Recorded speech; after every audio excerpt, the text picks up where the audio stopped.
Di sini, gue pengen bahas gimana caranya kalian bisa jadi top 1% di dunia. Ya, gue nggak cuma ngomong di Indonesia, tapi di dunia. Untuk bisa jadi top 1%, menurut gue kalian harus ambil pemikiran yang justru terbalik ya. Bukan mikirin apa yang dilakukan oleh para 1%, tapi kalian pikirin apa yang dilakukan oleh para 99% yang lainnya. Ini akan bikin kalian lebih gampang nih ya, nanti dalam hidup. Karena cara gue untuk jadi 1%, gue nggak mikirin apa yang dilakukan sama 1% doang. Itu semua orang tahu ya, semua orang cari, mereka kerja di industri apa, cara mereka jadi kaya seperti apa. Tapi justru lebih gampang adalah kalian pahami manusia-manusia yang lain. Orang itu biasanya ngapain? Semua orang yang kenal gue, dari keluarga gue, teman dekat gue, ya siapapun yang dekat sama gue itu tahu bahwa prioritas nomor satu di hidup gue adalah kerja dan tanggung jawab gue. Buat jadi 1% ya, lu cuman perlu ngelakuin, gue selalu akan ulangin lagi yang nggak dilakuin oleh 99% yang tadi ya, yaitu kerja sedikit aja lebih keras ya.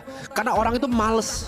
Para monyet-monyet ini 99% itu males. Kenapa gue bilangnya monyet? Kalau bilang kan kasar gitu. Karena IQ Indonesia itu rata-rata ya 78 kayak gorila, di bawah gorila, Pak. Di bawah lumba-lumba ya. Jadi gue ngomong gini keras karena ini adalah fakta.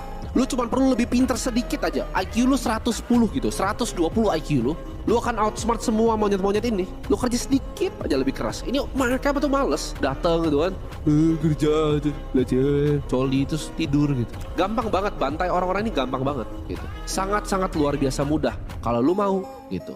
Bedanya lu mau jadi yang kiri atau mau jadi kanan, terserah pilihan lo. Kalian lihat apa lagi? Generasi gua ya. Ini terutama nih, kalau ada yang nonton satu generasi sama gua atau bahkan seumuran sama gua, kalian harus sadar ya. Generasi Z, Gen Z ya kan. Ini orang-orang yang biasanya kalau misalnya tipikal kalau di kantor itu merasa waduh ilmunya banyak banget karena dia punya delusi bahwa informasinya dia pinter, otaknya pinter karena dia lahir di era teknologi. Ini generasi paling gampang untuk dibantai.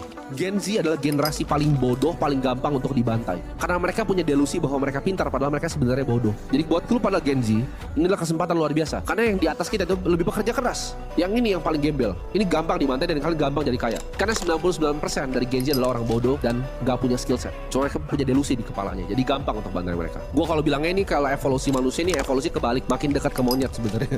Bukan evolusi makin baik tapi makin dekat ke monyet, evolusinya kebalik ya. Kenapa gue selalu bilang hidup adalah tanggung jawab, apalagi sebagai laki-laki. Gue akan ulangin. Mungkin ada cewek nonton tapi gue akan khususkan ke laki-laki. Yang buka lembaran baru, lu fokus akan tujuan lu ya untuk jadi top 1% ini. Keluarga lu aja nggak pernah kok bisa respect lu. Tiap kali lu ngomong sama mereka, oh, gue mau kerjain ini, gue kerjain itu, nggak ada yang lu pernah kerjain, lu cuman membual ya, ngomong doang. Saya mau kerjain A, B, C, D, E, tapi nggak ada yang pernah lu kerjain. Kenapa? Karena lu cuma pecundang, ngomong doang, actionnya nggak pernah ada. Makanya lu bilang kan, kenapa sih saya diremehin sama orang tua? Memang lu pantas diremehkan karena nggak ada yang pernah lu kerjain. Lu ngomong lu mau A, gagal, terus pindah B, gagal, C, gagal, D, gagal lagi. Lu nggak pernah bahkan bisa fokus. Lu nggak bisa fokus dan nggak ada hasil ya. Gimana manusia mau respect lu kalau nggak ada hasilnya? Ya itulah dunia gitu. Lu nggak ada hasil ya lu nggak